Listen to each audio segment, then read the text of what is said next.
भारतीय संस्कृतीत गुरूंना परमेश्वरांचे स्थान दिले आहे। आई वडील हे प्रत्येकाचे पहिले गुरु, त्यामुळे बालवाडीतील चिमुकल्यांनी मातृपूजन करून गुरुपौर्णिमा साजरी केली। आजच्या बदलत्या काळात विभक्त कुटुंब पद्धतीत आईचे महत्त्व चिमुकल्यांना समजावे याकरता या अनोख्या कार्यक्रमाचं आयोजन करण्यात आलं होतं। शिक्षण प्रसारक मंडळीच्या आप्पा बळवंत चौकातील नुमोई शिशु शाळेच्या वतीने शाळेच्या प्रांगणात गुरुपौर्णिमेनिमित्त मातृपूजन हा कार्यक्रम आयोजित केला। यावेळी वंचित विकास संस्थेच्या मीना कुर्लेकर, चैत्राली वाघ, शाला समिती अध्यक्ष पराग ठाकूर, साईनाथ मंडळ ट्रस्टचे पियुष शहा, शाळेच्या मुख्याध्यापिका दीपा कुलकर्णी आदी उपस्थित होते। मीना कुर्लेकर म्हणाल्या, मुलांना व्यायाम करायला शिकवणे ही आजची गरज आहे।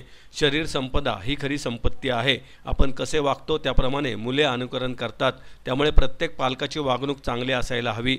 मुलांना स्वतःचा विचार स्वतः करायला शिकवायला हवे।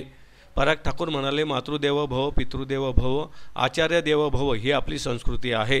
लहानपणापासून सर्व काही करणारी ही प्रत्येकाची आई असते। ती जाणीव मुलांना करून देणारा हा काळ आहे।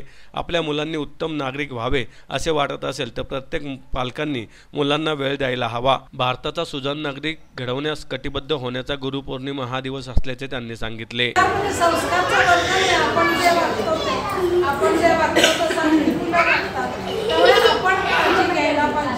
आणि तिसरा महत्त्वाचा